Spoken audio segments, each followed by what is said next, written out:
नमस्कार, कैसे हैं सभी लोग। एनीमिया पढ़ रहे थे दोस्तों। हम आयरन डेफिशिएंसी एनीमिया हमने कंप्लीट किया है। अब एनीमिया से रिलेटेड कुछ बचे हुए टॉपिक्स हम आज के इस सेशन में डिस्कस करने वाले हैं।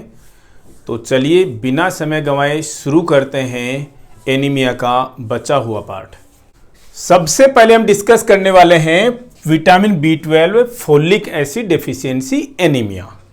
अब आप समझ जाइए सबसे पहली चीज कि विटामिन B12 और फोलिक एसिड किस लिए जरूरी है, इनकी क्या इंपॉर्टेंस है आरबीसीज में, ये आपको पता होना चाहिए। आरबीसीज के डीएनए के सिंथेसिस के लिए दोनों चीजें जरूरी हैं। विटामिन B12 भी जरूरी है, फोलिक एसिड भी जरूरी है। अगर इनकी डेफिशिएंसी है, विटामिन B12 की डेफिशिएंसी है, फोलिक एसिड की डेफिशिएंसी है, तो क्या होगा, आरबीसीज के डीएनए का सिंथेसिस होगा क्या? जी नहीं होगा। आरबीसीज का डीएनए सिंथेसाइज नहीं हो पाएगा। सबसे पहली चीज, आरबीसीज का डीएनए सिंथेसाइज नहीं होगा तो क्या होगा भाई? आरबीसीज का सेल डिवीजन भी नहीं होगा। अब आप कहेंगे साहब कि आरबीसीज तो डिवाइड करती ही नहीं है, आरबीसीज के अंदर तो न्यूक्लियस ही नहीं होता, तो ये सेल डिवीजन कहां से करेंगी? आरबीसीज सेल डिवीजन करती हैं दोस्तों, और कब करती हैं वो? जब रेड बोन मेरो में होती हैं और प्लूरिपोटेंट सेल से जो नई आरबीसीज बनी हैं, जो कि न्यूक्लिएटेड होती हैं, यानी कि न्यूक्लियस होता है जिनके अंदर, और ये डिफरेंशिएशन से पहले सेल डिवीजन करके और ज्यादा आरबीसीज बनाती हैं। अब जब आरबीसीज का डीएनए ही सिंथेसाइज नहीं हुआ तो नई आरबीसीज बनने का सवाल ही पैदा नहीं होता। नई आरबीसीज नहीं बनेंगी तो आरबीसी कौन सी थी? एग्जांपल के लिए मान लीजिए ये आरबीसीज थी पहले, ये एक आरबीसी थी, या 10 आरबीसी का एग्जांपल ले लीजिए आप, जो प्लूरिपोटेंट सेल से एक बार पहले बन गई। ये आरबीसीज क्या होंगी? इंतजार में बैठे बैठे, किसके इंतजार में? B12 और फोलिक एसिड के इंतजार में बैठी बैठी क्या हो जाएंगी? साइज में बड़ी हो जाती हैं दोस्तों। साइज में क्या हो जाती हैं? बड़ी हो जाती हैं। रीजन क्या होता है दोस्तों? जब सेल डिवीजन नहीं होगा तो आरबीसीज कम से कम बैठी बैठी कुछ तो काम करें। लॉकडाउन में क्या हुआ दोस्तों? लोग घरों में बैठे बैठे कम से कम मोटे ही हो गए। यही रीजन है ना, यही तो लॉजिक है। आरबीसीज वो बैठी बैठी पड़ी पड़ी क्या हो जाती हैं? बड़ी हो जाती हैं। और उन आरबीसीज को जो बड़ी हो गई हैं साइज में, उन्हें हम कहते हैं मिगेलोब्लास्ट्स। क्लियर है दोस्तों? उन्हें हम कहते हैं मिगेलोब्लास्ट्स। आरबीसीज का डीएनए सिंथेसाइज नहीं होने की वजह से सेल डिवीजन नहीं हो पाता और इंतजार में बैठी बैठी बड़ी हो जाती हैं, और बड़ी हो जाती हैं तो उन्हें कहते हैं मिगेलोब्लास्ट्स। और इसीलिए इससे जो एनीमिया होगा, अभी बताते हैं, इससे एनीमिया थोड़ा ना हो गया। कैसे हो गया भाई? इससे जो एनीमिया होता है उसे हम नाम दे देते हैं मिगेलोब्लास्टिक एनीमिया। क्लियर है भाई? मिगेलोब्लास्टिक एनीमिया। तो मिगेलोब्लास्टिक एनीमिया किसको बोलते हैं भाई? विटामिन B12 और फोलिक एसिड दोनों की कमी से ही होने वाले, चाहे विटामिन B12 की कमी से हो रहा है या फोलिक एसिड की कमी से हो रहा है, किसी की भी कमी रह गई, डीएनए सिंथेसाइज नहीं होगा और मिगेलोब्लास्ट बन जाती हैं। इसीलिए हम मिगेलोब्लास्टिक एनीमिया कहते हैं। एनीमिया क्यों बोल दिया भैया हमने? अब इसको एनीमिया थोड़ा ना हो गया, ब्लड की कमी कैसे हो गई जी? इन मिगेलोब्लास्ट की क्या है? ये एक तरीके की आरबीसीज हैं। आरबीसीज का नॉर्मल लाइफ स्पान कितना होता है? 120 डेज होता है। लेकिन मिगेलोब्लास्ट बड़ी हो गई हैं। जिस तरीके से ओबीज पर्सन्स का लाइफ स्पान ज्यादा नहीं होता, वैसे ही मिगेलोब्लास्ट का लाइफ स्पान भी ज्यादा नहीं होता। और कितना होता है पता होना चाहिए दोस्तों, 40 से 50 दिन का ही लाइफ स्पान होगा। मतलब जल्दी जल्दी खत्म हो जाती हैं। बनने की बजाय में, प्रोडक्शन की बजाय में क्या हो रहा है? डिस्ट्रक्शन या लॉस ज्यादा हो रहा है, जिसकी वजह से क्या हो रहा है? एनीमिया हो रहा है। वी होप आपको यह समझ में आया कि विटामिन B12 या फोलिक एसिड की कमी से जो एनीमिया होता है उसको मिगेलोब्लास्टिक एनीमिया क्यों बोलते हैं। सारे के सारे पॉइंट्स जो हैं इंपॉर्टेंट हैं। क्या ये मिगेलोब्लास्टिक एनीमिया जिसमें आरबीसीज बड़ी हो जाती हैं, ये केवल विटामिन B12 और फोलिक एसिड की कमी से ही होता है क्या? जी नहीं, ये कई बार कीमोथेरेपी जिन पेशेंट्स में चल रही है तो कीमोथेराप्यूटिक ड्रग्स जो है उनकी वजह से भी आरबीसीज का साइज बड़ा हो जाता है। कुछ एक एंटीबायोटिक्स हैं जिनकी वजह से भी आरबीसीज का साइज बड़ा हो जाता है, जिसकी वजह से मेगलोब्लास्टिक एनीमिया हो जाता है। नोट सो इंपॉर्टेंट, बता दिया ऐसे ही। अब एक टर्म देखिएगा दोस्तों, क्या आता है? Pernicious anaemia. क्या भाई? Pernicious anaemia. ये पर्नीशियस एनीमिया किसको बोलते हैं हम? विटामिन B12 की कमी से होने वाले एनीमिया को पर्नीशियस एनीमिया कहते हैं। इसका एक दूसरा नाम है दोस्तों, और उस नाम को हम क्या बोलते हैं? एडिसन्स एनीमिया भी हम इसको बोल देते हैं। क्या भाई? इसे हम एडिसन्स एनीमिया भी बोल देते हैं।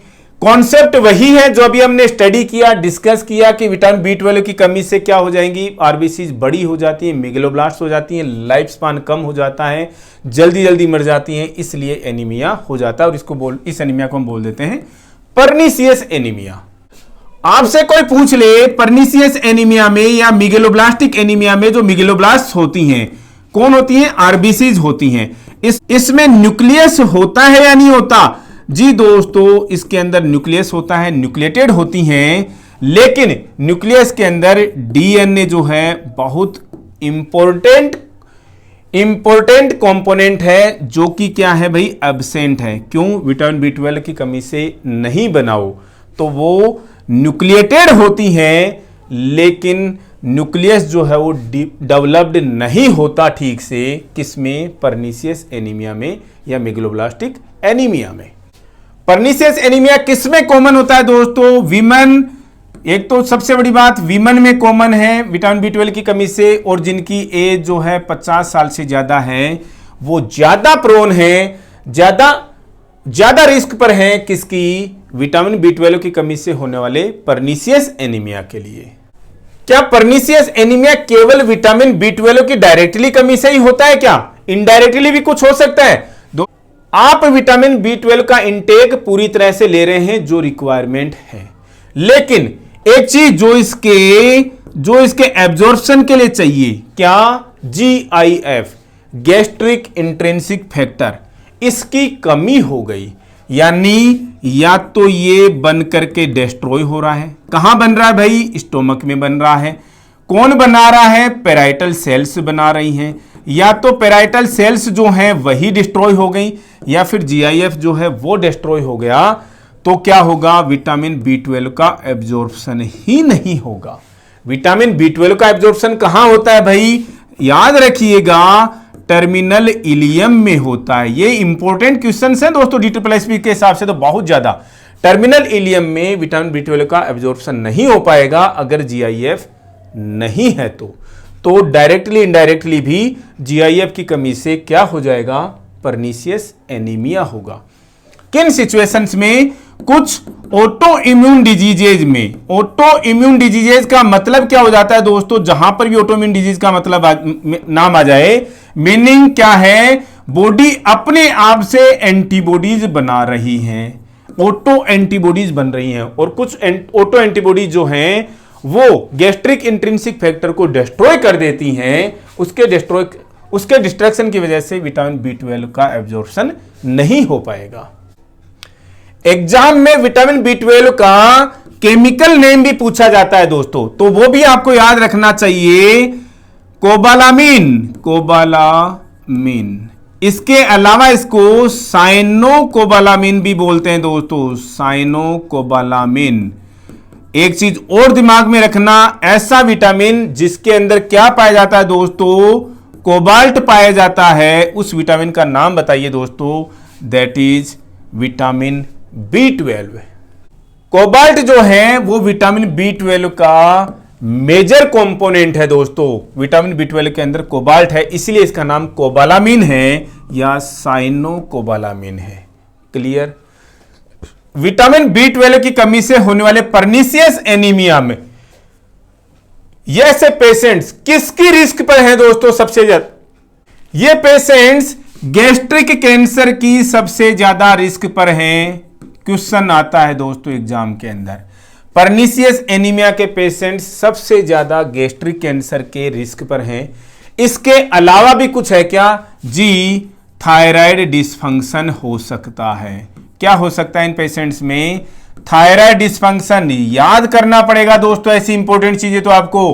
परनीशियस एनीमिया के पेशेंट्स गैस्ट्रिक कैंसर के रिस्क पर हैं, इसलिए पेशेंट को ओकुल्ट ब्लड के लिए एग्जामिन किया जाना चाहिए। ओकुल्ट ब्लड के लिए एग्जामिन किया जाता है। थायराइड डिसफंक्शन के लिए इसलिए थायराइड का टेस्ट किया जाता है दोस्तों, दोनों को डिटेक्ट करने के लिए परनीशियस एनीमिया के पेशेंट्स में स्पेशली। ओकुल्ट ब्लड क्यों भाई? वाइस वर्सा कैसे भी क्वेश्चन पूछ सकता है आपसे एग्जामिनर, गैस्ट्रिक कैंसर को डिटेक्ट करने के लिए। थायराइड डिसफंक्शन के लिए क्या करेंगे? थायराइड का टेस्ट किया जाएगा, जिसमें थायराइड TSH सबसे इंपॉर्टेंट, इसके अलावा T3 T4 भी है, कंप्लीट थायराइड प्रोफाइल। अब ये ओकुल्ट ब्लड के लिए क्या किया जाता है दोस्तों? किसका एग्जामिनेशन किया जाता है? स्टूल फॉर ओकुल्ट ब्लड एग्जामिनेशन, याद रखिएगा। अब इस परनीशियस एनीमिया के कारण क्या क्या हो सकते हैं भाई? कोजेज क्या क्या हो सकते हैं ये भी आपको पता होना चाहिए। परनीशियस एनीमिया के सबसे मेन कारणों में क्या हो गया? विटामिन B12 की कमी। तो विटामिन B12 की कमी कैसे और क्यों? एक तो इसका एब्जॉर्प्शन ही कम हो रहा है, सबसे मेन कारण है दोस्तों। एब्जॉर्प्शन ठीक था तो इसका इंटेक ही मान लो कम है तो भी विटामिन B12 की कमी हो जाएगी। इसका एब्जॉर्प्शन कम हो रहा है तो विटामिन B12 की कमी हो जाएगी। विटामिन B12 जहां पर एब्जॉर्ब किया जा रहा था, कहां पर दोस्तों? टर्मिनल इलियम में। मान लीजिए आपने इंटेस्टाइन का वही पार्ट बॉडी से बाहर निकाल दिया, इसको एक्सरसाइज कर दिया किसी वजह से, तो भी विटामिन B12 की कमी हो जाएगी, तो भी परनीशियस एनीमिया हो जाएगा। इसके अलावा इसके एब्जॉर्प्शन के लिए क्या जरूरत थी? GIF की जरूरत थी। GIF नहीं बन रहा या GIF की जो सेल्स है पैराइटल सेल्स ये डिस्ट्रॉय हो गई, तो भी विटामिन B12 की कमी हो जाएगी। इसके अलावा पार्सल या टोटल गैस्ट्रेक्टोमी कर दी, स्टोमक का पार्ट निकाल दिया, जिसकी वजह से GIF नहीं बन रहा, तो भी विटामिन B12 की कमी हो जाएगी। सारे के सारी चीजें एक दूसरे से कनेक्टेड हैं। इसके अलावा भी हम डिस्कस कर रहे थे, क्या कोई ड्रग्स भी ऐसी हैं क्या जो विटामिन B12 के एब्जॉर्प्शन में इंटरफेयर करती हैं? जी हैं दोस्तों, कुछ एक ड्रग्स हैं, जैसे कोलिस्टाइरामीन ड्रग्स जो हैं, कोलिस्टाइरामीन, ये विटामिन B12 के एब्जॉर्प्शन में ऑब्स्ट्रक्शन पैदा करती हैं। कोल्चिसिन ड्रग्स जो हैं वो विटामिन B12 के एब्जॉर्प्शन में ऑब्स्टेकल पैदा करती हैं। इसके अलावा जो हार्मोनल कॉन्ट्रासेप्टिव्स हैं दोस्तों, हार्मोनल कॉन्ट्रासेप्टिव्स जो हैं वो भी विटामिन B12 के एब्जॉर्प्शन को इंटरफेयर करती हैं, हार्मोनल कॉन्ट्रासेप्टिव्स। इसके अलावा सिमेटिडिन, रेंटिडिन की बहन सिमेटिडिन यूज नहीं करते दोस्तों, अब्रोड में तो अभी भी यूज होती है, US जैसे कंट्रीज में अभी भी यूज होती है सिमेटिडिन। इसके अलावा नियोमाइसिन, ये सारी के सारी ड्रग्स जो हैं, इतना नहीं है दोस्तों, थोड़ा सा दिमाग में रहना चाहिए। यहाँ पर हार्मोनल कॉन्ट्रासेप्टिव्स का जो है आपको दिमाग में होना चाहिए, और कोलिस्टाइरामीन का दिमाग में होना चाहिए कि विटामिन B12 के एब्जॉर्प्शन में इंटरफेयर करती हैं। दोस्तों ये एग्जाम्स का बहुत इंपॉर्टेंट क्वेश्चन है, Schilling test. Schilling test actual में क्या होता है? ये विटामिन B12 की कमी का पता लगाने के लिए, हमारे शरीर में विटामिन B12 की कमी का पता लगाने के लिए एक टेस्ट किया जाता है जिसे हम बोलते हैं शिलिंग टेस्ट। दोस्तों शिलिंग टेस्ट के लिए हमारा एक बहुत अच्छा वीडियो ऑलरेडी अवेलेबल है हमारे इसी YouTube चैनल पर, जिसका लिंक हमने यहां पर डिस्क्रिप्शन बॉक्स में दे रखा है। वहां जाकर के आप शिलिंग टेस्ट और इससे रिलेटेड कुछ क्वेश्चंस के साथ में अपडेट हो सकते हैं। इससे रिलेटेड बहुत ही इंपॉर्टेंट क्वेश्चंस दोस्तों, ये एग्जाम्स का बहुत इंपॉर्टेंट क्वेश्चन है दोस्तों, आने वाले DSSB के लिए नोट कर लीजिएगा। शिलिंग टेस्ट किस लिए किया जाता है? विटामिन B12 की कमी को पता लगाने के लिए किया जाता है। दोस्तों एक चीज और दिमाग में रखिएगा, विटामिन B12 की क्रोनिक डेफिशिएंसी होती है तो इसकी वजह से क्या कुछ और भी दिक्कत हो सकती है क्या? और पैरेलल सिम्टम्स क्या हो सकते हैं पेशेंट को? इसकी वजह से न्यूरोलॉजिकल डैमेज हो सकता है। क्रोनिक विटामिन B12 की कमी से, विटामिन B12 की क्रोनिक डेफिशिएंसी से न्यूरोलॉजिकल डैमेज हो सकता है। और ये डैमेज रिवर्सिबल है या इरिवर्सिबल है दोस्तों? ये इरिवर्सिबल डैमेज है। विटामिन B12 की कमी से ब्रेन का डैमेज हो सकता है। कैसे चेंज है दोस्तों? एक एक वर्ड पे दिमाग, एक एक वर्ड को कंसंट्रेट कीजिएगा। विटामिन B12 की क्रोनिक डेफिशिएंसी से न्यूरोलॉजिकल चेंजेस आ सकते हैं। कैसे चेंजेस आ सकते हैं? इरिवर्सिबल, मतलब परमानेंट चेंजेस आ सकते हैं। और कैसे एग्जिबिट होंगे दोस्तों? वो पैरेस्थीजिया के रूप में। और ये पैरेस्थीजिया का मतलब क्या है दोस्तों? पैरेस्थीजिया का मतलब है एबनॉर्मल सेंसेशन। कैसे? Abnormal sensation of pins and needles. पढ़ते हैं दोस्तों, pins and needles exhibited by pins and needles. पैरेस्थीजिया का मीनिंग ही क्या है दोस्तों? Tingling, prickling and numbness. ये दोस्तों किसका मीनिंग है? पैरेस्थीजिया का मीनिंग है एबनॉर्मल सेंसेशन। दोस्तों विटामिन B12 और फोलिक एसिड दोनों की कमी से, चाहे सेपरेट सेपरेट कमी हो, क्या होता है? एनीमिया तो वही है, मेगलोब्लास्टिक एनीमिया है। लेकिन क्या कोई डिफरेंस है क्या इनके एनीमिया में? जी, विटामिन B12 की कमी से जो एनीमिया होगा उसमें न्यूरोलॉजिकल चेंजेस आते हैं दोस्तों। न्यूरोलॉजिकल चेंजेस आते हैं, इसके अंदर नहीं आते। फोलिक एसिड की कमी की वजह से कोई भी न्यूरोलॉजिकल डैमेज नहीं होता। क्लियर समझिएगा। इसका जो न्यूरोलॉजिकल डैमेज है वो भी कैसा होता है? इरिवर्सिबल होता है, रिवर्स नहीं होता, परमानेंट होता है। न्यूरोलॉजिकल डैमेज कैसे एग्जिबिट होता है? साइंस ऑफ पैरेस्थीजिया के रूप में। जो एबनॉर्मल सेंसेशन है पिंस एंड नीडल्स का, कैसे? Tingling, prickling and numbness. लेकिन जबकि इस फोलिक एसिड की कमी से ऐसा कुछ भी नहीं होता जैसा कि विटामिन B12 की कमी से होता है न्यूरोलॉजिकल डैमेज होकर के। दोस्तों इंजेक्शन विटामिन B12 सबने देखा होगा, विटामिन B12 की कमी पर लगाया जाता है। क्या है दोस्तों इसका रूट ऑफ एडमिनिस्ट्रेशन? क्वेश्चन पूछ रखा है। इसका रूट ऑफ एडमिनिस्ट्रेशन है डीप IM। कहां पर दोस्तों? डीप IM इंजेक्शन कहां पर दोस्तों? या तो डोर्सोग्लूटियल, ये भी दिमाग में होना चाहिए, या तो डोर्सोग्लूटियल या फिर वेंट्रोग्लूटियल।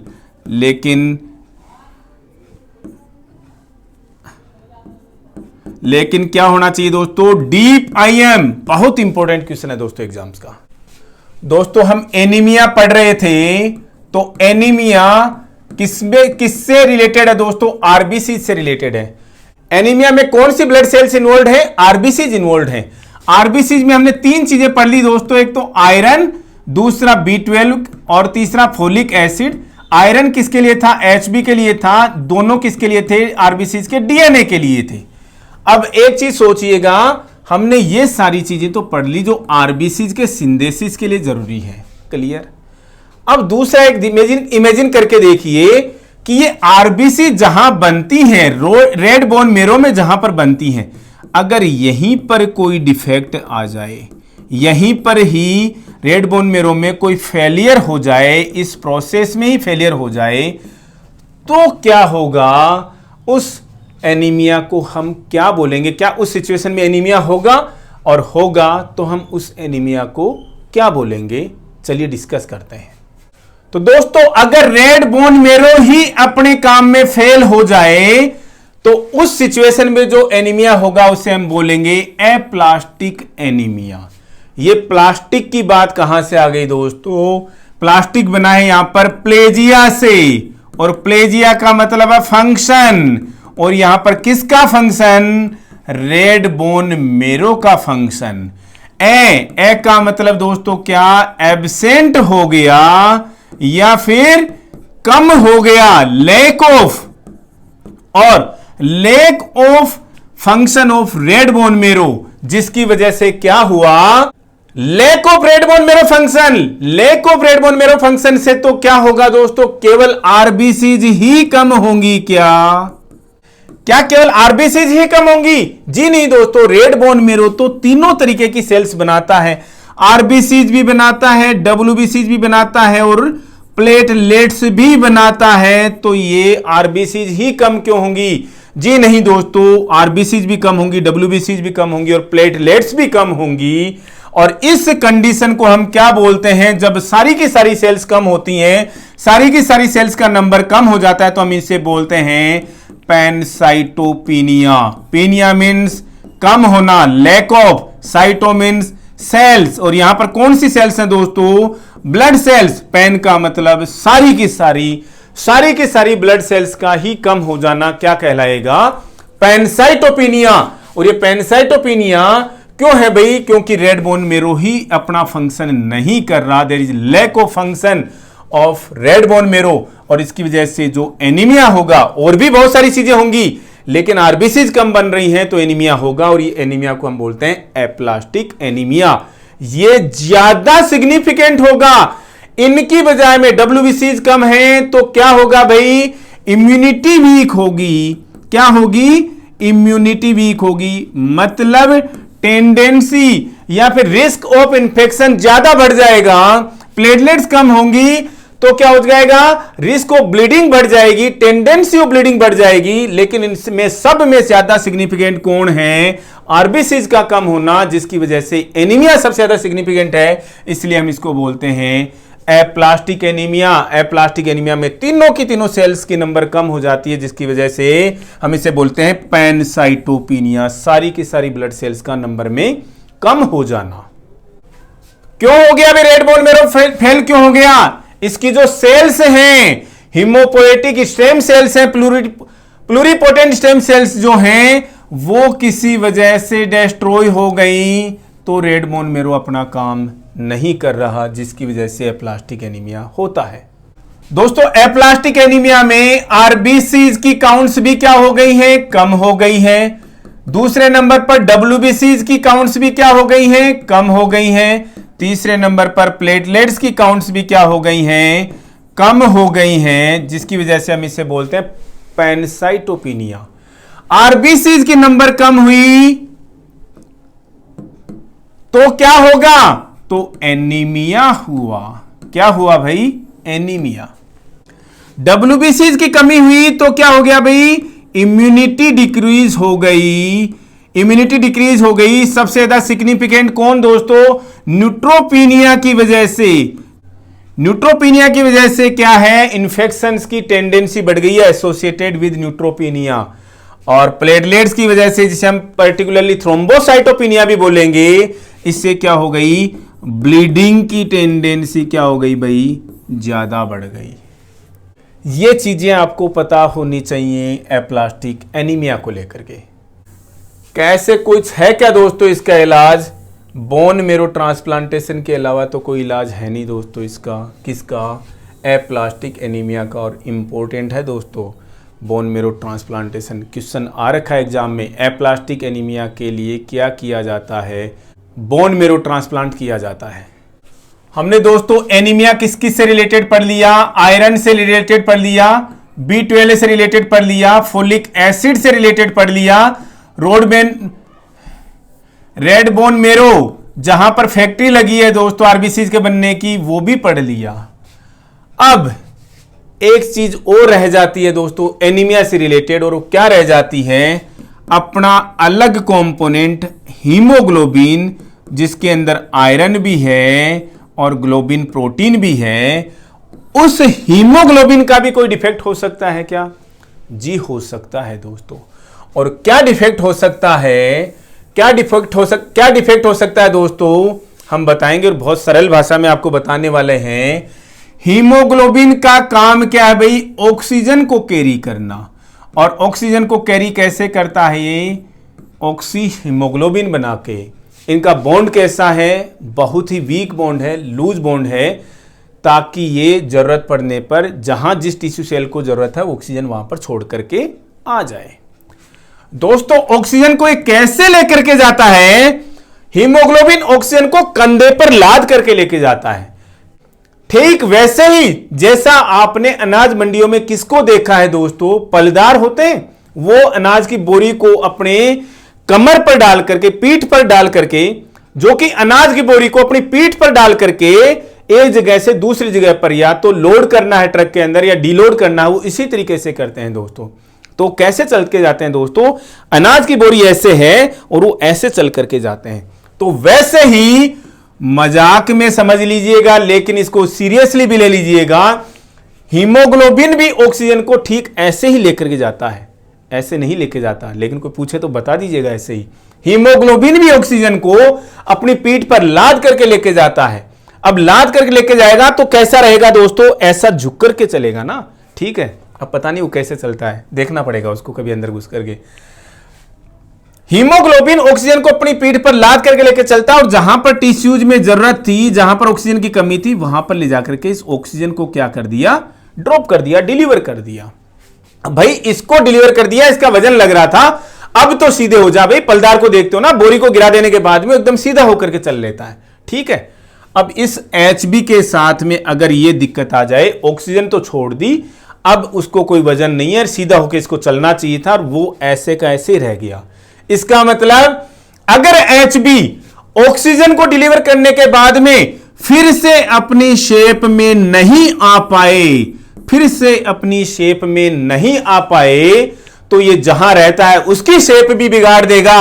और कहां रहता है दोस्तों, आरबीसीज के अंदर है, उसकी शेप भी बिगाड़ देता है। और उसकी शेप कैसे हो जाती है दोस्तों, सिक्किल की तरह से हो जाती है। सिक्किल, हसिया, खेतों में घास काटने में काम में ली जाती है दोस्तों, हसिया।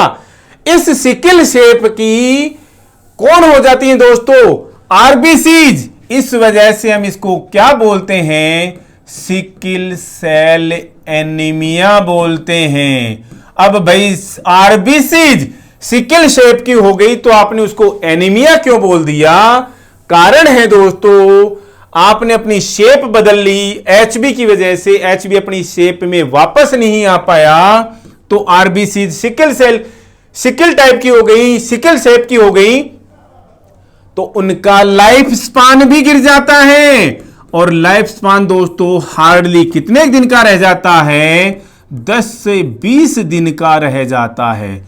याद कीजिएगा दोस्तों, आरबीसीज का, नॉर्मल आरबीसीज का लाइफ स्पान 120 डेज का है। मिगेलोब्लास्ट, जो विटामिन B12 और फोलिक एसिड की कमी से जो एनीमिया होता है, मिगेलोब्लास्टिक एनीमिया, उसमें आरबीसीज का लाइफ स्पान बड़ी हो जाने की वजह से 40 से 50 दिन होता है। लेकिन सिकिल सेल एनीमिया में आरबीसीज का लाइफ स्पान केवल 10 से 20 दिन का ही रह जाता है। केवल 10 से 20 दिन का रह जाने का मतलब क्या हुआ, ये जल्दी जल्दी खत्म हो जाएंगी, जल्दी जल्दी खत्म हो जाएंगी। तो क्या होगा भाई, जल्दी जल्दी खत्म हो जाएंगी तो क्या हो जाएगा, एनीमिया हो जाएगा। ये तो क्लियर है दोस्तों। यानी हीमोलाइसिस ज्यादा हो जाने की वजह से आरबीसीज, हीमोलाइसिस का मतलब आरबीसीज का destruction, death of RBCs, destruction of RBCs, haemolysis, वो कम हो गया, कम हो गया कि ज्यादा हो गया, ज्यादा हो गया, जिसकी वजह से एनीमिया होता है। दोस्तों हमने एक चीज बताई थी थोड़े दिनों पहले, और वो क्या बताई थी कि HB से क्या बनता है भाई, बिलीरुबिन बनता है। याद आया क्या, बताइएगा दोस्तों, रिकॉल कीजिएगा। HB के डिस्ट्रक्शन से क्या बनता है, बिलीरुबिन बनता है। बिलीरुबिन का लेवल जितना ज्यादा होगा उतने ही चांसेस किसके ज्यादा बढ़ जाएंगे, कोलीलिथियासिस के चांसेस उतने ही ज्यादा बढ़ जाएंगे। इसके अलावा सेम कोलिसिस्टाइटिस के चांसेस भी उतने ही ज्यादा बढ़ जाएंगे। कोलीलिथियासिस, लिथ, लिथ का मतलब स्टोन, कोली, कोली का मतलब गोल ब्लेडर, गोल ब्लेडर के अंदर स्टोन्स का बनना कोलीलिथियासिस है। Cholecystitis, gall bladder, cholecyst, gall bladder, और उसके इन्फ्लामेशन को क्या बोलते हैं, कोलिसिस्टाइटिस। तो कोलिसिस्टाइटिस और कोलीलिथियासिस के चांसेस ज्यादा बढ़ जाते हैं, किसकी वजह से, सिकिल सेल एनीमिया की वजह से। क्यों, आरबीसी ज्यादा डिस्ट्रॉय हो रही है तो HB तो HB का भी मेटाबॉलिज्म होगा दोस्तों। HB का मेटाबॉलिज्म ज्यादा हुआ तो बिलीरुबिन ज्यादा बन गया, और बिलीरुबिन ज्यादा बना तो स्टोन्स ज्यादा बनेंगे गॉल ब्लैडर के अंदर। हम डिस्कस कर रहे हैं दोस्तों sickle cell anaemia. Sickle cell anaemia means RBC जो है वो सिकल शेप की हो गई है। और क्यों हुई भाई? HB का जो काम था ऑक्सीजन को डिलीवर कर देने के बाद में अगेन अपनी शेप में आ जाना, और वो शेप में नहीं आ पाया, जिसकी वजह से वो सिकल शेप की हो गई। और सिकल शेप की हो जाने की वजह से और भी कोई दिक्कत होती है क्या जी? वो स्मूथ नहीं रह जाती दोस्तों, रिजिड हो जाती हैं। रिजिड हो जाने की वजह से स्मूथली लुढ़क लुढ़क करके ब्लड के अंदर ट्रेवल नहीं कर पाती, मूव नहीं कर पाती, जिसकी वजह से क्या हो जाएगा दोस्तों? कहीं पर अटक करके रह जाएंगी। तो ब्लड फ्लो क्या हो गया दोस्तों? ब्लड फ्लो क्या हो गया भाई? ऑब्स्ट्रक्टेड हो गया। ब्लड फ्लो क्या हो सकता है? ऑब्स्ट्रक्टेड हो सकता है। ऑब्स्ट्रक्टेड का मतलब ऐसा नहीं है कि एकदम से ही डांट लग गई, जी नहीं, थोड़ा धीमा हो गया। ब्लड फ्लो ऑब्स्ट्रक्टेड हुआ तो क्लोटिंग के चांसेज भी ज्यादा बढ़ जाएंगे। ब्लड क्लोटिंग, थ्रोम्बोसिस के रिस्क भी ज्यादा हो जाएगी सिकल सेल एनीमिया में। और अगर ये ब्लड फ्लो ब्रेन के लिए डिक्रीज हो गया, ब्रेन को ब्लड फ्लो अगर कम जा रहा है तो हाइपोक्सिया होगा ब्रेन का, सेरिब्रल हाइपोक्सिया, जिसकी वजह से सीजर्स के चांसेस, सीजर्स का रिस्क जो है उतना ही ज्यादा बढ़ जाता है। एक क्वेश्चन आता है दोस्तों एग्जाम्स में, सिकल सेल एनीमिया के पेशेंट्स में मलेरिया के चांसेस क्या हैं? बहुत ही कम हो जाते हैं। मलेरिया के चांसेस बहुत कम हो जाते हैं। Malaria parasite Plasmodium falciparum blood की आरबीसीज के अंदर अपने लाइफ साइकिल का कुछ पार्ट जो है, कुछ अंश पूरा करता है, और जितना समय चाहिए होता है उससे पहले आरबीसीज क्या हो जाती हैं दोस्तों? खत्म हो जाती हैं, इनकी डेथ हो जाती है। हम तो डूबेंगे ही, तेरे को भी ले डूबेंगे सनम। तो वैसे ही आरबीसीज की डेथ होती है तो प्लाज्मोडियम को भी ले मरती हैं, और मलेरिया का चांस बनता ही नहीं, क्योंकि इन आरबीसीज का लाइफ स्पान ही 10 से 20 दिन तक का है। और मलेरिया पैरासाइट के लाइफ साइकिल का जो आरबीसीज का पार्ट है उसको कंप्लीट करने का टाइम ही नहीं मिल पाता, उससे पहले वो मलेरिया पैरासाइट भी खत्म हो जाएगा। और मलेरिया पैरासाइट खत्म हुआ तो मलेरिया होने के चांसेस भी क्या हो गए? बहुत कम हो गए। आई होप आप लोगों को दोस्तों जो 3-4 टर्म हमने डिस्कस किए, मेगलोब्लास्टिक एनीमिया और पर्नीशियस एनीमिया, इसके अलावा एप्लास्टिक एनीमिया, तीसरा सिकल सेल एनीमिया, तीनों बहुत ज़्यादा इंपॉर्टेंट है। अब कुछ टर्म्स हम डिस्कस करेंगे दोस्तों बिना डिटेल में गए, जो कि एग्जाम्स में जिस तरीके के क्वेश्चंस आते हैं उनको लेकर के। सिलेबस बहुत वास्ट है दोस्तों, बहुत लेंदी है, कुछ चीजें हम बहुत ही जल्दी कवर करने की कोशिश करेंगे। और एक टर्म आता है दोस्तों पॉलीसाइदीमिया वेरा। पहली बात दोस्तों, ऐसा टर्म आपको देखने को मिलता है पॉलीसाइदीमिया वेरा। ये एक तरीके का ब्लड कैंसर ही है। अब सुना है क्या दोस्तों इसके नाम के बारे में? बताते हैं दोस्तों। इसे हम बोलते हैं क्रोनिक एमपीडी। अब ये क्रोनिक एमपीडी का मतलब क्या है दोस्तों? एम का मतलब माइलो, पी का मतलब प्रोलिफरेटिव, प्रोलिफरेशन से बनता है दोस्तों प्रोलिफरेटिव, और डी का मतलब डिसऑर्डर। तो एक तो क्वेश्चन यही क्लियर होता है दोस्तों, पॉलीसाइदीमिया वेरा या एक तरीके का ब्लड कैंसर है जो कि क्रोनिक माइलोप्रोलिफरेटिव डिसऑर्डर है। अब ये माइलोप्रोलिफरेटिव डिसऑर्डर क्या बला है दोस्तों? इस माइलो का मतलब क्या है? परटेंस टू बोन मेरो या फिर स्पाइनल कॉर्ड। यहां पर हम बोन मेरो से रिलेटेड कुछ पढ़ रहे हैं तो दोस्तों मेरो ही है इसका मीनिंग। प्रोलिफरेशन का मतलब होता है दोस्तों किसी चीज का ग्रो करना। तो दोस्तों बोन मेरो का ज्यादा ग्रो करना। बोन मेरो क्या ज्यादा क्या ग्रो करेगा दोस्तों? बोन मेरो ज्यादा सेल्स बनाता है, और स्पेशली क्या सबकी सभी ज्यादा बनाता है, लेकिन स्पेशली आरबीसीज ज्यादा बनाता है। यही है पॉलीसाइदीमिया वेरा। यह एक तरीके का ब्लड कैंसर जिसे हम बोलते हैं chronic MPD, chronic myeloproliferative disorder, जिसमें आरबीसीज ज्यादा बनती हैं। किसकी वजह से? बोन मेरो जो है वो आरबीसीज ज्यादा बना रही हैं। आरबीसी ज्यादा है तो दोस्तों एचबी भी ज्यादा है। क्या दिक्कत हो गई दोस्तों? आरबीसी ज्यादा बन गई तो, आरबीसी ज्यादा बन गई तो volume percentage of RBCs blood के अंदर, वॉल्यूम परसेंटेज ऑफ आरबीसीज क्या बोलते हैं दोस्तों इसको? पीसीवी, पैक्ड सेल वॉल्यूम, या फिर हिमेटोक्रिट। हिमेटोक्रिट दोस्तों इसका नॉर्मल रेफरेंस रेंज वैल्यू हमें कमेंट बॉक्स में लिख करके बताइएगा। हम डिस्कस कर चुके हैं पैक्ड सेल वॉल्यूम और हिमेटोक्रिट का normal reference value. Comment box में लिख करके बताइएगा। ये भी क्या हो जाएगा? ज्यादा हो जाएगा, क्योंकि वॉल्यूम परसेंटेज आरबीसीज का ज्यादा बढ़ गया, ज्यादा बढ़ गया दोस्तों। तो ये ज्यादा क्या हो जाती हैं? विस्कस हो जाती हैं। विस्कस का मीनिंग हम आपको बता देते हैं दोस्तों। विस्कोसिटी इसकी ज्यादा बढ़ जाती है। Take the example of water, mustard oil and then honey. दोस्तों गिरा दीजिए फ्लोर पर तीनों चीजों को अलग अलग तरीके से। पानी देखिए बहुत तेजी से बहेगा, ऑयल उससे थोड़ा सा कम तेजी से, और हनी तो बहुत ही कम तेजी से बहेगा। इसका मतलब जो चीज जितनी ज्यादा विस्कस है, गाड़ी, विस्कसिटी का मतलब दोस्तों गाड़ी, जो चीज जितनी ज्यादा गाड़ी है वो उतनी ही कम बहेगी। इसका मतलब यहां पर विस्कोसिटी का मतलब यहां पर क्या हुआ?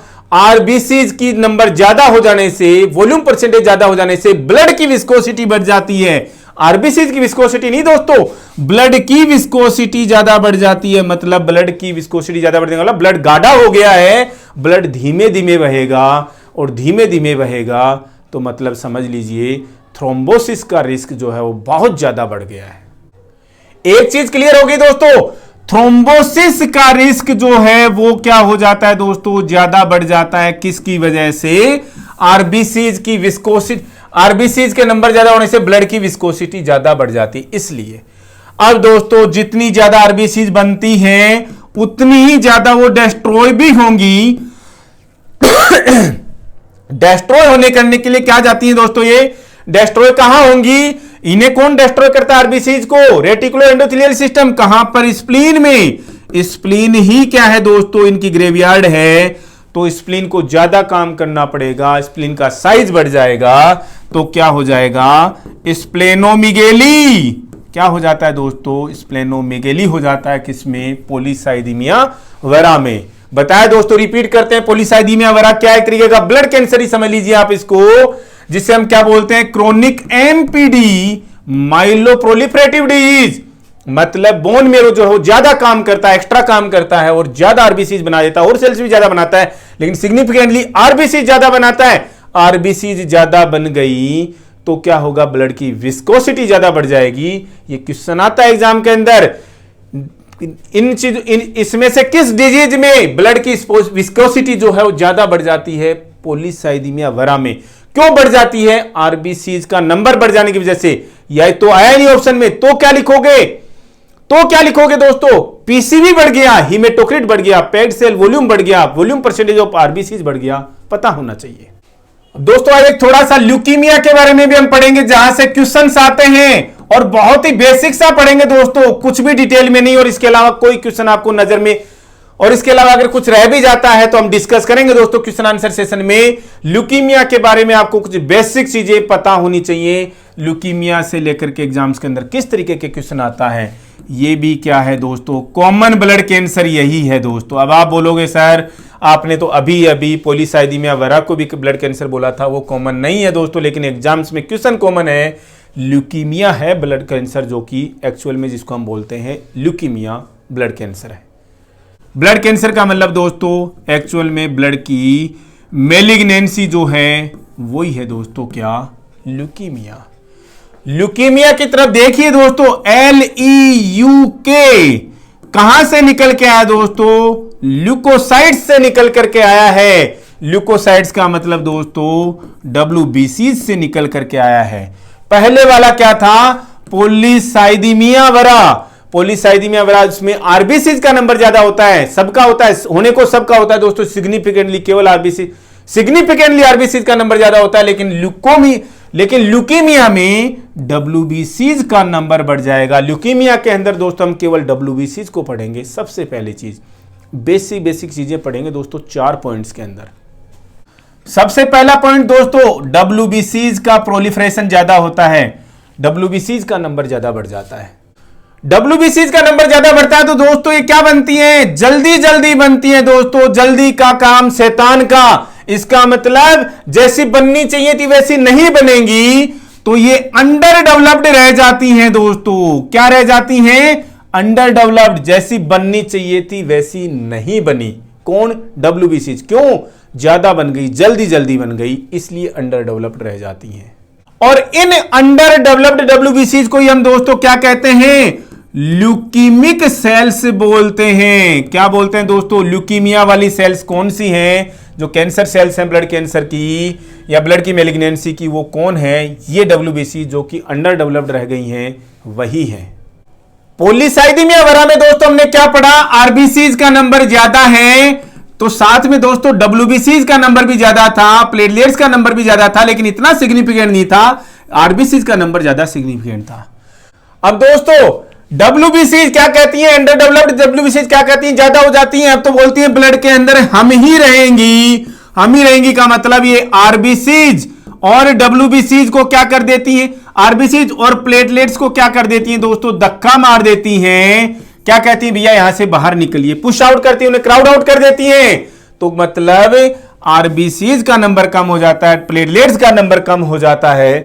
ये किस समय की बातें हैं दोस्तों, रेड बोन मेरो में जिस समय में ब्लास्ट स्टेज पे होती हैं दोस्तों, जिस समय में अभी इनिशियल स्टेज पर हैं, तभी की बातें। डब्ल्यूबीसी उसी समय में ज्यादा बनी, अंडर डेवलप्ड रह गई, आरबीसी और प्लेटलेट्स को धक्का मार करके डेवलप भी नहीं बनने भी नहीं दिया दोस्तों, उनका सेल डिवीजन नहीं दिया दोस्तों।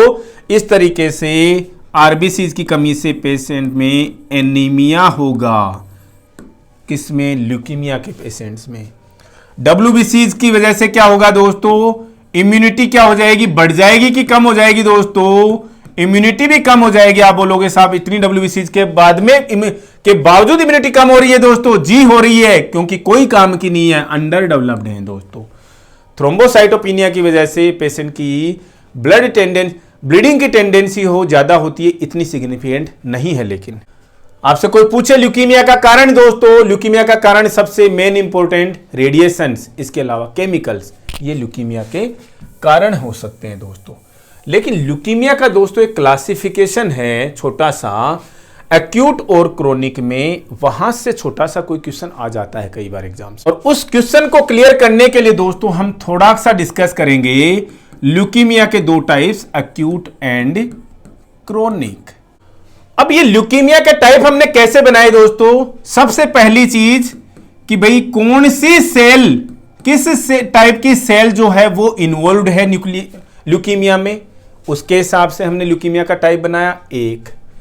दूसरी चीज दोस्तों, उन सेल्स की मैच्योरिटी का लेवल क्या है, उसके हिसाब से, यानी वो केवल ब्लास्ट स्टेज पे है या साइट वाली स्टेज पे आ गई है, यानी डेवलप होकर के नेक्स्ट लेवल तक चली गई थी, थोड़ी डेवलप हो गई थी, ज्यादा डिफरेंशिएट हो गई थी। मैच्योरिटी का मतलब दोस्तों थोड़ी ज्यादा डेवलप हो गई थी, थोड़ी मैच्योर हो गई थी, थोड़ी डिफरेंशिएट हो गई थी, नेक्स्ट लेवल तक चली गई थी, यानी कि ब्लास्ट वाले स्टेट से लेकर के साइट वाले स्टेट तक। दोस्तों हम सेल्स को 2 तरीके से लिखते हैं ना, इनिशियल स्टेज में हम सेल्स को लिखते हैं ब्लास्ट, उसके अगले स्टेट में लिखते हैं दोस्तों साइट। तो ब्लास्ट वाले स्टेट में है सेल्स या साइट वाले स्टेट में है। तीसरा तरीका दोस्तों क्या हो सकता है, किस रेट से वो सेल्स जो है आगे बढ़ रही हैं, कितनी बढ़ रही है दोस्तों। ये 3 तरीके हमारे हो सकते हैं ल्यूकीमिया को क्लासिफाई करने के, जिसके हिसाब से बड़े 2 चीजें दोस्तों, एक्यूट और क्रोनिक, ये तो क्लियर सा है दोस्तों। एक्यूट का मतलब क्या है, क्रोनिक का मतलब क्या है, कितना अग्रेसिव है, उसी के हिसाब से, उसके ऑनसेट के हिसाब से हम इसको एक्यूट और क्रोनिक डिफरेंशिएट कर देते हैं, एक्यूट और क्रोनिक की डेफिनेशन के हिसाब से ही। एक्यूट का मतलब ही समझ में आता है दोस्तों, मोर एग्रेसिव है, ये तो समझ में आता है दोस्तों। क्रोनिक का मतलब ये दोस्तों लेस अग्रेसिव है। ये चीज हमें समझ में आ गई दोस्तों, छोटी सी चीज। एक्यूट ल्यूकीमिया ज्यादा अग्रेसिव है, मोर अग्रेसिव हो गया भैया, तुरंत का तुरंत हाबड़ ताबड़ में हो गया। क्रोनिक का मतलब लेस अग्रेसिव है, अगर हम यहां पर ल्यूकीमिया की बात करें तो। अब दूसरा मेजर डिफरेंस जो एक्यूट और क्रोनिक ल्यूकीमिया में जो आता है, एक्यूट ल्यूकीमिया में कौन सी सेल्स इन्वॉल्व रहती हैं दोस्तों? ब्लास्ट स्टेज वाली, यानी जिन सेल्स के नाम में ब्लास्ट लगा हुआ है वो ब्लास्ट होकर के भी और सेल्स बनाएंगी, वो वाली सेल्स इन्वॉल्व हैं। लेकिन क्रोनिक ल्यूकीमिया में साइट वाली सेल्स जो हैं, साइट स्टेट वाली सेल्स जो हैं वो इन्वॉल्व होती हैं। ब्लास्ट का मतलब दोस्तों ये पुअरली डिफरेंशिएटेड हैं, अनडिफरेंशिएटेड हैं, पुअरली डिफरेंशिएटेड। अनडिफरेंशिएटेड तो बोलना थोड़ा अच्छा नहीं रहेगा दोस्तों, कम डिफरेंशिएटेड होती हैं, लेकिन ये ज्यादा डिफरेंशिएटेड हैं दोस्तों। मोर डिफरेंशिएटेड सेल्स इसके अंदर होती हैं। डिफरेंशिएटेड का मतलब दोस्तों, डिफरेंशिएशन का मतलब डेवलपमेंट। इसमें जो सेल्स हैं एक्यूट ल्यूकीमिया देखो मोर एग्रेसिव है, ब्लास्ट लेवल वाली सेल्स जो है इसके अंदर इन्वॉल्व है और इसका मतलब पुअरली डेवलप्ड है। लेकिन क्रोनिक वाली लेस अग्रेसिव है, इसलिए थोड़ी सी ज्यादा डेवलप हो गई हैं एक्यूट वाली की बजाय, और जिनमें साइट उनके नाम में लगा होगा दोस्तों, साइट स्टेट वाली सेल जो है इसमें इन्वॉल्व रहती हैं। तो दोस्तों हम पढ़ लेते हैं एक्यूट ल्यूकीमिया का भी कोई टाइप है क्या? जी है दोस्तों। और क्या क्या टाइप है? पहला नाम आता है दोस्तों AML। ए का मतलब आप समझते हो दोस्तों एक्यूट माइलोब्लास्टिक एल ल्यूकीमिया। समझ में आ गया दोस्तों? इसमें जो सेल्स इन्वॉल्व हैं वो कौन सी हैं? माइलोब्लास्ट हैं। समझिएगा दोस्तों, ब्लास्ट वाली तो आएंगी एक्यूट के अंदर। एक्यूट आ गया दोस्तों, टर्म आ गया। दूसरी चीज ब्लास्ट की स्टेज वाली सेल्स आएंगी जी, ब्लास्ट की सेल्स आएंगी दोस्तों। और कौन सी ब्लास्ट सेल्स हैं? माइलोब्लास्ट सेल्स हैं, इसलिए इसको हमने बोल दिया एक्यूट माइलोब्लास्टिक ल्यूकीमिया। तो ये तो क्लियर हो गया कौन सी cells involve? Myeloblast cells involve है। दूसरा पॉइंट दिमाग में रखिएगा दोस्तों, किसमें कॉमन है ये AML? एडल्ट्स में कॉमन है, 25 से 55-60 तक की एज के लिए ज्यादा कॉमन है AML, acute myeloblastic leukaemia. Meaning क्या है दोस्तों? एज के साथ में, ज्यादा एज के साथ में इसका जो रिस्क है, risk of acute myeloblastic leukaemia ज्यादा बढ़ता चला जाता है। क्वेश्चन क्या आता है दोस्तों यहां से? एक्यूट माइलोब्लास्टिक एनीमिया किसमें कॉमन है? किसमें कॉमन है भाई? एडल्ट्स में कॉमन है। किस एज ग्रुप में? 25 से 55-60 के एज ग्रुप में ज्यादा कॉमन है। कौन सी सेल्स इन्वॉल्व हैं? माइलोब्लास्ट सेल्स इन्वॉल्व हैं दोस्तों। कैसी होती हैं दोस्तों? पुअरली डिफरेंशिएटेड या मोर डिफरेंशिएटेड? पुअरली डिफरेंशिएटेड दोस्तों, एक्यूट का नाम आ गया मतलब पुअरली डिफरेंशिएटेड, एक्यूट का नाम आ गया मतलब ब्लास्ट लगा होगा दोस्तों उसके अंदर।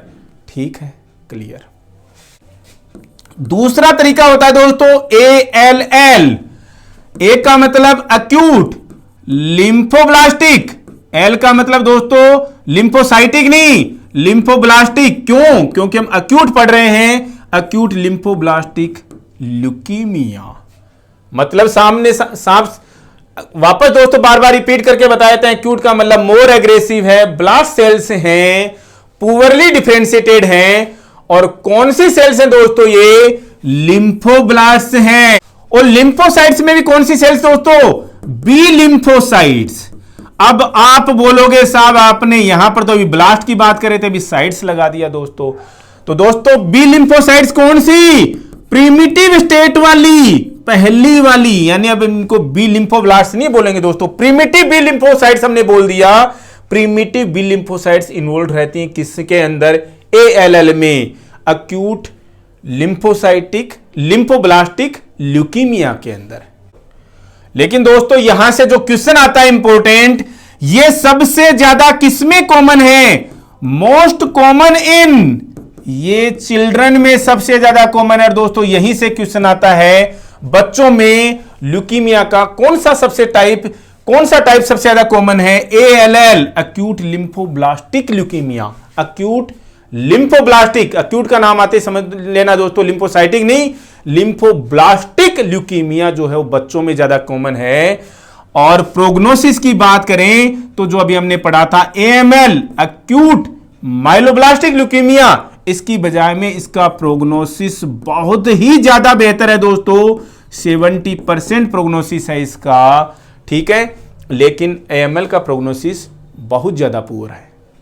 रिकॉल कीजिएगा दोस्तों, बहुत इंपॉर्टेंट चीजें बता रहे हैं, अदरवाइज हमने ल्यूकीमिया नहीं पढ़ाया होता। यहीं से क्वेश्चंस आते हैं एग्जाम्स के अंदर। ALL, एक्यूट लिम्फोब्लास्टिक ल्यूकीमिया, किस में कॉमन है? चिल्ड्रन में कॉमन है। कौन सी सेल्स इन्वॉल्व हैं? बी लिम्फोसाइट्स, प्रिमिटिव स्टेट वाली बी लिम्फोसाइट्स। प्रोग्नोसिस कैसा है दोस्तों? बहुत अच्छा है, बच्चे रिकवर हो जाते हैं। क्रोनिक का दोस्तों हम डिस्क्रिप्शन तो पढ़ चुके हैं ऑलरेडी। क्रोनिक का मतलब क्या था दोस्त? Less aggressive. जब हम थोड़े डिफरेंसेस पढ़ रहे थे दोस्तों तब देख लिया। सेल्स कौन सी होंगी दोस्तों? साइट स्टेट वाली सेल्स होती हैं। डिफरेंशिएशन कैसा होता है दोस्तों? सेल्स का मोर डिफरेंशिएटेड होती हैं, यानी थोड़ी सी ज्यादा डेवलप्ड होती हैं। क्या इसके भी टाइप हैं क्या दोस्तों? सेम वही दो तरीके की साइड सेल्स हैं दोस्तों, माइलो और लिम्फो। तो दोस्तों सेम क्रोनिक भी वैसा ही तरीके का होगा। पहला कौन सा था दोस्तों? Acute myeloblastic leukaemia. तो ये myeloid leukaemia, chronic myeloid leukaemia, chronic myelocyte दोस्तों हम थोड़ा सा कम प्रोनाउंस करते हैं, chronic myeloid leukaemia, CML।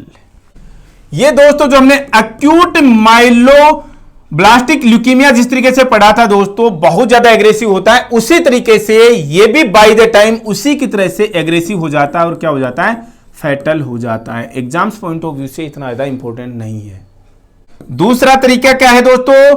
Chronic lymphocytic leukaemia. Lymphocytic leukaemia किसमें कॉमन है दोस्तों? एल्डरली पीपल में। किसमें कॉमन है दोस्तों? एल्डरली पीपल में ज्यादा कॉमन है। ये भी बहुत इंपॉर्टेंट क्वेश्चन है दोस्तों एग्जाम्स का, समझ लीजिएगा। हमने इनके डिफरेंसेस आपको ऑलरेडी डिस्कस कर दिए हैं एक्यूट और क्रोनिक में। दोस्तों आज के इस सेशन के लास्ट में हम विटामिन के बारे में थोड़ा कुछ पढ़ेंगे। विटामिन के दोस्तों नाम आते ही एक तो क्लोटिंग फैक्टर्स का रिलेशन हमें दिमाग में आ जाता है। क्लोटिंग फैक्टर्स के सिंथेसिस के लिए जरूरी है। कौन कौन से क्लोटिंग फैक्टर्स दोस्तों? 2, 7, 9 और 10। याद रखिएगा दोस्तों, बहुत इंपॉर्टेंट क्वेश्चन है ये। इनमें ढील नहीं बरतनी है दोस्तों, इनमें रिलैक्स नहीं होना आपको, इनमें लैक्सिटी 1% भी नहीं बरतनी है आपको। विटामिन के कौन से क्लोटिंग फैक्टर्स के सिंथेसिस के लिए जरूरी है? 2, 7, 9 और 10 के लिए जरूरी है। दूसरी बात, विटामिन के से रिलेटेड क्या क्वेश्चन आता है दोस्तों? न्यूबॉर्न से रिलेटेड क्वेश्चन आता है। न्यूबॉर्न में हम इंजेक्शन विटामिन के लगाते हैं दोस्तों। कब लगाते हैं? एट बर्थ ही लगाते हैं, एट बर्थ ही लगा देते हैं दोस्तों। क्यों लगाते हैं? क्योंकि न्यूबॉर्न की जो इंटेस्टाइन है दोस्तों, इंटेस्टाइन जो है अभी एस्टैब्लिश नहीं हुई है। किसके लिए? कॉलोनियल बैक्टीरिया उसके अंदर डेवलप नहीं हुए हैं, वो स्ट्राइल है। इसकी वजह से क्या विटामिन बी, विटामिन के जो है वो क्या नहीं करती दोस्तों? प्रोड्यूस नहीं कर पाती। जिसकी वजह से विटामिन के प्रोड्यूस नहीं होगा तो ये क्लोटिंग फैक्टर्स की कमी हो सकती है, कमी हो सकती है। तो रिस्क है दोस्तों, किस चीज का? रिस्क ऑफ ब्लीडिंग है। इसके लिए हम इंजेक्शन विटामिन के 1 मिलीग्राम एट बर्थ हम लगाते हैं दोस्तों। डोजेज भी आपको पता होनी चाहिए, 1 मिलीग्राम। विटामिन के दोस्तों विटामिन है, किस तरीके का विटामिन है दोस्तों? फैट सोल्यूबल है या वाटर सोल्यूबल है? दिमाग में रखना दोस्तों, वाटर सोल्यूबल या फैट सोल्यूबल। वाटर सोल्यूबल में दोस्तों 2 ही तरीके के विटामिन हैं, vitamin B and C. Fat soluble में दोस्तों ए, डी, ई एंड के। ये चारों विटामिन कैसे याद रखोगे दोस्तों? विटामिन ए देखा है दोस्तों, जो घोल आता है इसका, वो एकदम से फैट की तरह से दोस्तों जो लिक्विड है ना, एकदम गाढ़ा लिक्विड आता है दोस्तों। तो ये फैट सोल्यूबल हैं और ये वाटर सोल्यूबल हैं, बी एंड सी। ये ए, डी, ई एंड के फैट सोल्यूबल। तो विटामिन के भी कैसा हो गया? फैट सोल्यूबल विटामिन हो गया। ये भी चीज आप क्लियर रखिएगा। विटामिन के एब्जॉर्प्शन के लिए, अब विटामिन के एब्जॉर्प्शन के लिए कोई चीज जरूरी है क्या? आप बोलोगे साहब आप तो इसको इंटेस्टाइन में बना रहे थे, जी नहीं, खाते भी तो हैं दोस्तों। विटामिन के हमें डाइट से भी मिलता है और डाइट से विटामिन के जो मिल रहा है वो कहाँ जाकर के एब्जॉर्ब होगा दोस्तों? ड्यूडिनम में एंड जेजुनम में। ड्यूडिनम एंड जेजुनम में एब्जॉर्ब होता है दोस्तों, पहली चीज तो ये। दूसरी बात, इसके एब्जॉर्प्शन के लिए किसकी जरूरत है दोस्तों? बाइल की जरूरत है, बाइल सॉल्ट्स की जरूरत होती है विटामिन के एब्जॉर्प्शन के लिए स्मॉल इंटेस्टाइन के अंदर। अब दोस्तों विटामिन के दो तरीके होते हैं, दो टाइप के होते हैं। K1 होता है, एक K2 होता है। एग्जाम से दिमाग घुमा हुआ कोई बंदा पूछ ही लेगा दोस्तों, इसलिए हमने आपके लिए क्वेश्चन रखा है, एक जगह पर पूछा हुआ है, इसलिए हम आपको बताना चाह रहे हैं K1 और K2 में क्या डिफरेंस है। कोई ज़्यादा डिफरेंस नहीं है दोस्तों, प्रेजेंस उनकी अवेलेबिलिटी का डिफरेंस है, कहाँ पर कैसा बन रहा है उस चीज़ का डिफरेंस है। विटामिन K1 और K2 वैसे भी हमारी बॉडी दोस्तों बदल देती है K1 को K2 के अंदर, तो चीज़ें दिमाग में रखना है आपको। विटामिन K1 क्या चीज़ है, विटामिन K2 क्या चीज़ है। विटामिन K1 दोस्तों जो हम ग्रीन लीफी वेजिटेबल्स से जो हम खा रहे हैं, ग्रीन लीफी वेजिटेबल्स से अगर हमें विटामिन जो K1 जो मिल रहा है वो विटामिन के जो हमें मिल रहा है विटामिन K1 ही है। इसलिए इसका नाम दिमाग में रखिएगा दोस्तों, फाइटो। फाइटो का मतलब प्लांट से दोस्तों, फाइटोमिनाडियोन, फाइटोमिनाडियोन। ये एक तो दिमाग में रखना दोस्तों। इसी का दूसरा नाम है दोस्तों फाइलोक्विनोन, फाइलोक्विनोन। अब ये दिमाग में रखने ही पड़ेंगे दोस्तों दोनों नाम, फाइटोमिनाडियोन एंड फाइलोक्विनोन, दोनों एक ही नाम है दोस्तों। ये किसका नाम है? विटामिन K1 का नाम है, ग्रीन लीफी वेजिटेबल्स में आपको मिलेगा।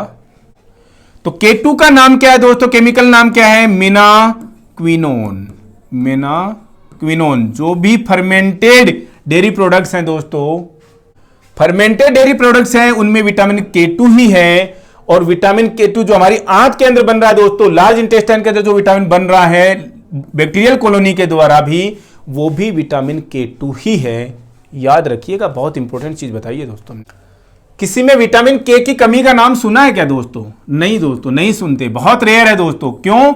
अगर खाने में नहीं मिला तो कोई बात नहीं, आपकी लार्ज इंटेस्टाइन के बैक्टीरिया बना देंगे। कौन?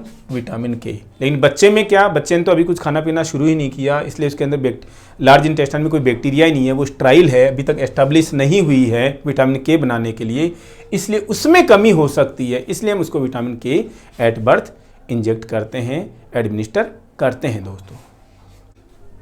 आज के सेशन में इतना ही, मिलते हैं बहुत जल्दी नेक्स्ट अपडेट के साथ।